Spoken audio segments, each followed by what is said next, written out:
The truth is, people will have negative opinions about you, and there is absolutely nothing you can do to change that fact.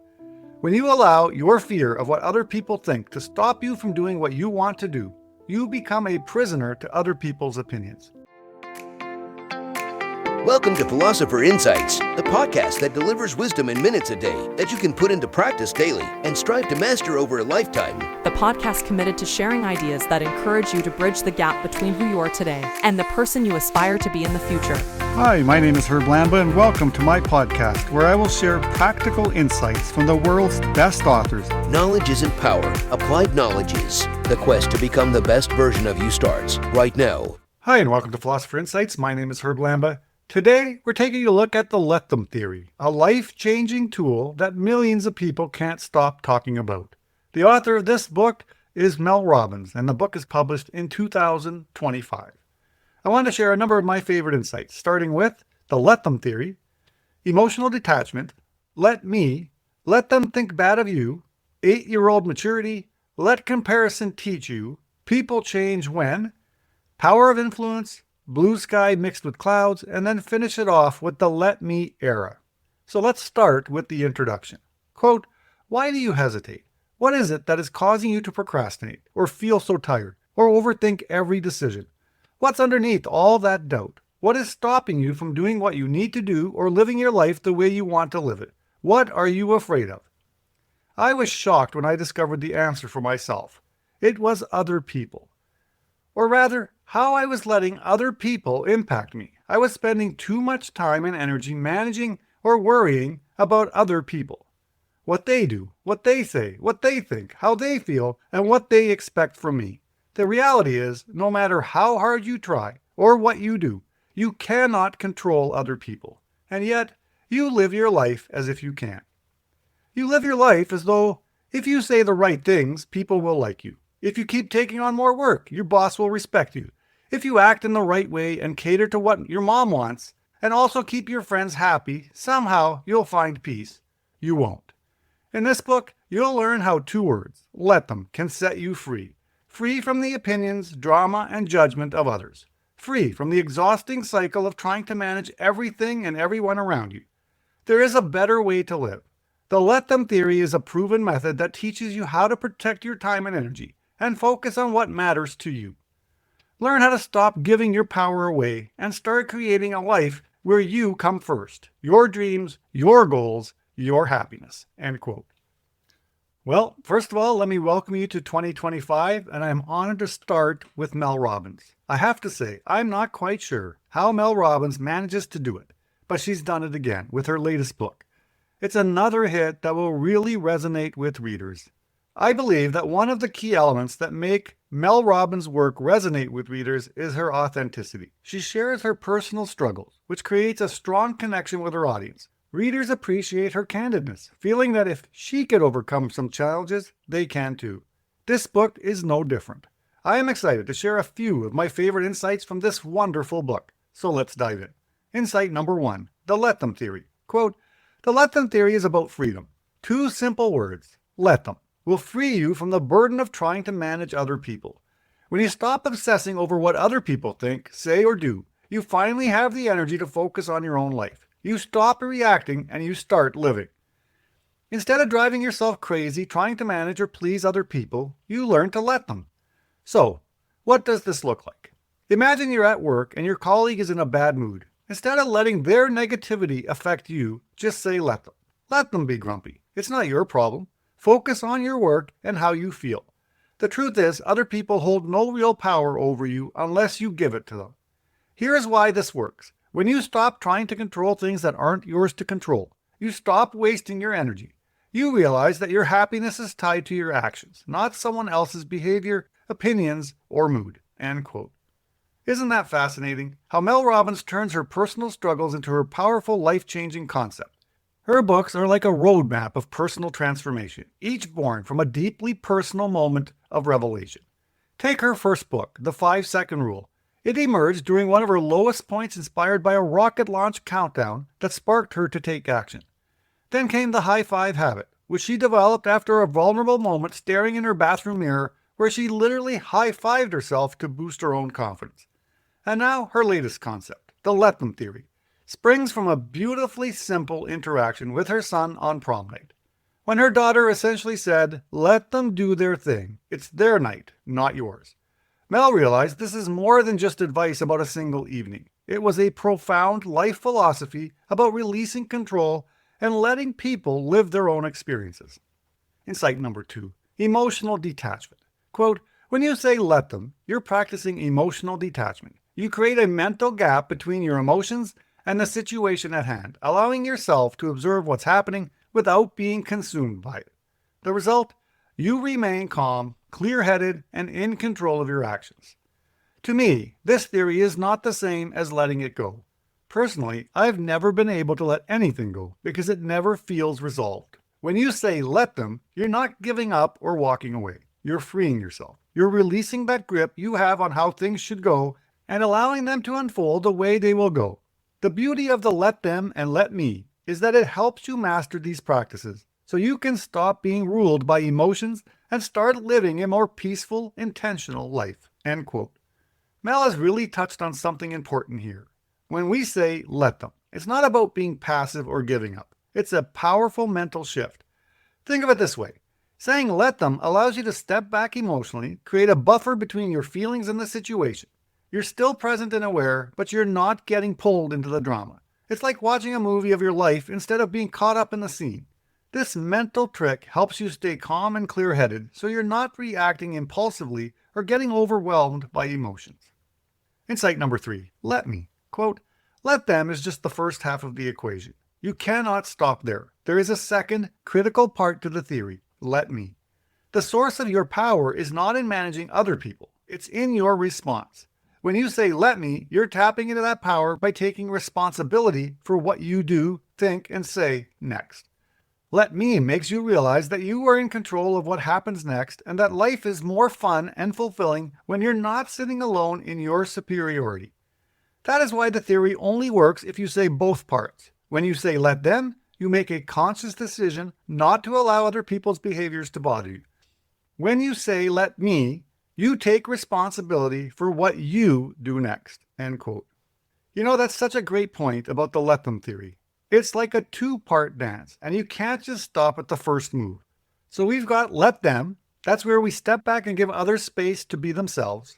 But here's what's important. It doesn't end there. The real magic happens when you add let me to the mix.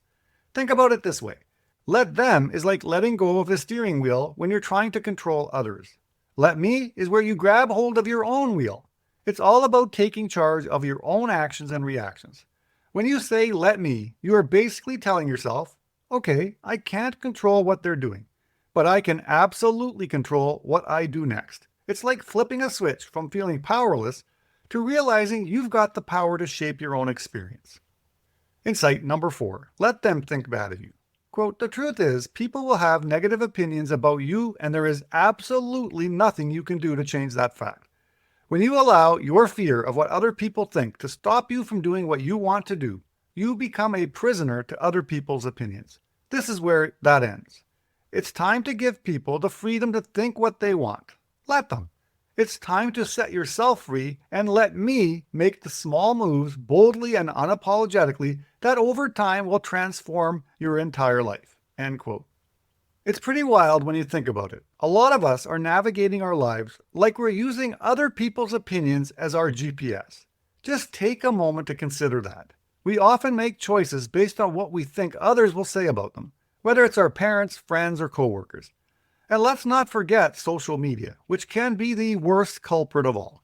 We end up measuring our decisions against the feedback of complete strangers. It's like we're letting everyone else's voices drown out our own. Quote, adults will have negative opinions about you and everything you do. Let them judge. Let them react. Let them doubt you. Let them question the decisions you're making. Let them be wrong about you. Instead of wasting your time worrying about them, start living in a way that makes you proud of yourself. Let me do what I want to do with my one wild and precious life. End quote. Insight number 5, 8-year-old maturity. Quote, Mel, most adults are just 8-year-old children inside of big bodies. The next time you're with this person and you feel yourself getting triggered by something they say or some way they act, I want you to just imagine the fourth grade version of them present in the room with you. Because what you're describing is someone who has the emotional maturity of an 8-year-old. And like it or not, that is most adults, end quote. That's exactly what Mel's therapist told her, and honestly, it really hits home when you think about it. A lot of adults struggle with processing their emotions and communicating in a healthy way. I can totally relate to that.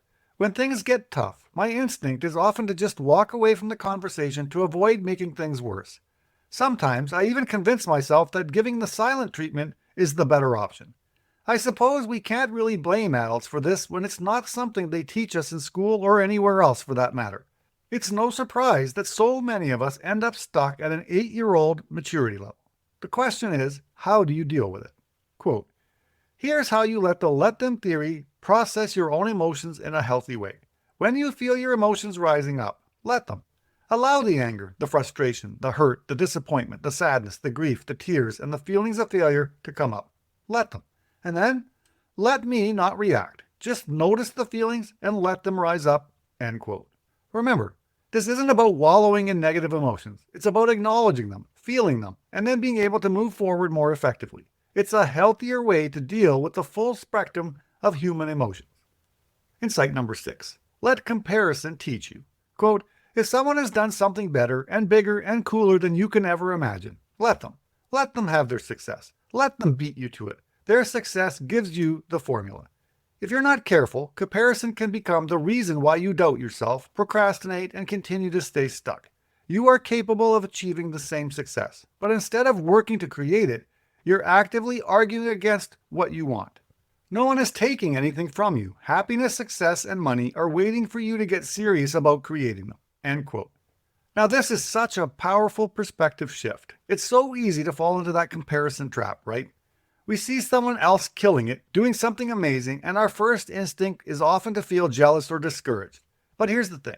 When we say let them, in this context, we're actually doing ourselves a huge favor. We're saying, hey, good for them. They've shown it's possible. Their success isn't taking anything away from us. If anything, it's giving us a roadmap. Now, the tricky part is, if we're not careful, we can use other people's successes as an excuse to doubt ourselves or procrastinate. We might start thinking, oh, they've already done it, so why bother? But that's just our brain trying to keep us in our comfort zone. The truth is, there's plenty of success, happiness, and yes, even money to go around. Insight number 7. People change when. Quote, how do I motivate someone else to change? You can't. The reality is, people only change when they feel like changing. It doesn't matter how much you want them to change. Here's the truth. When you push someone, it only makes the person push back. You're working against the fundamental law of human nature. People need to feel in control of their decisions.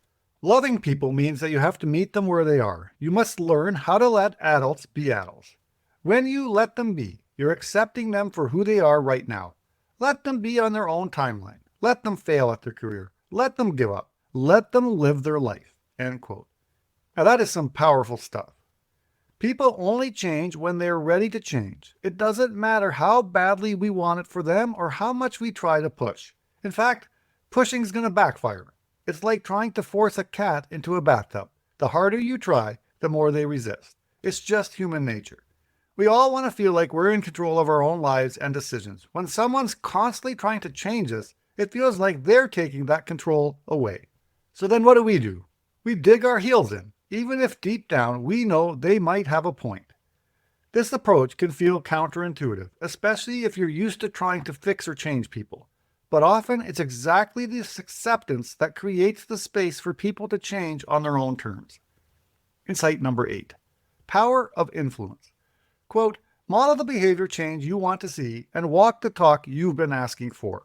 If you have any shot at influencing them to move toward the behavior or change you want them to make, you need to show them how easy it is.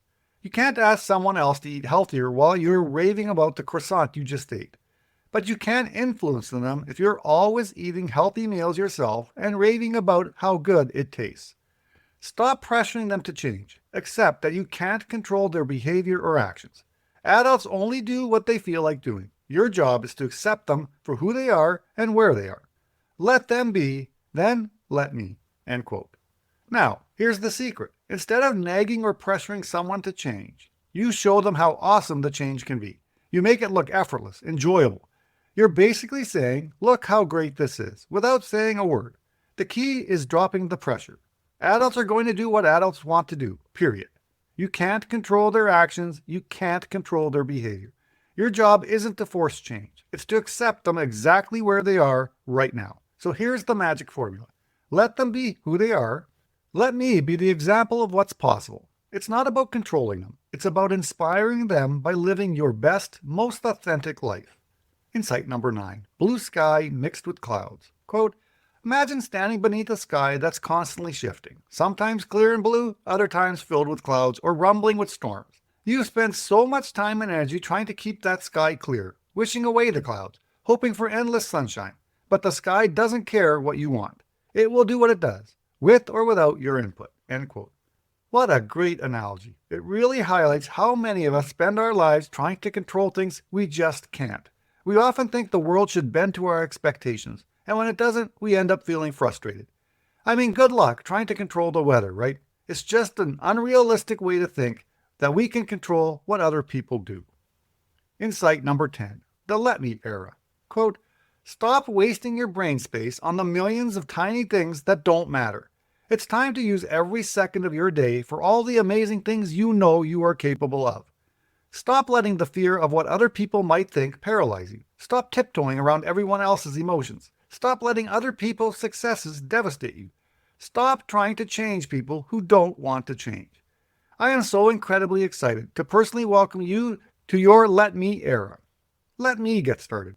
Let me take a risk. Let me write that book. Let me get into the best shape of my life.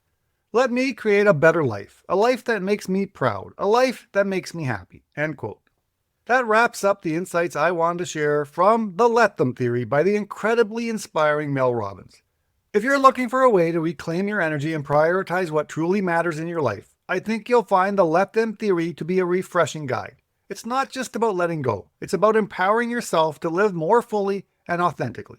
So if you're ready to shift your perspective and embrace this liberating philosophy going into 2025, I highly recommend diving into this book. It might just be the change you've been looking for. Until next time, stay curious and keep embracing the wonders of knowledge. Talk to you soon. You've been listening to Philosopher Insights with your host, Herb Lambert. If you enjoyed this episode and you'd like to support the podcast, please share it with others, post about it on social media, or leave a rating and review. Thanks again, and I'll see you next time.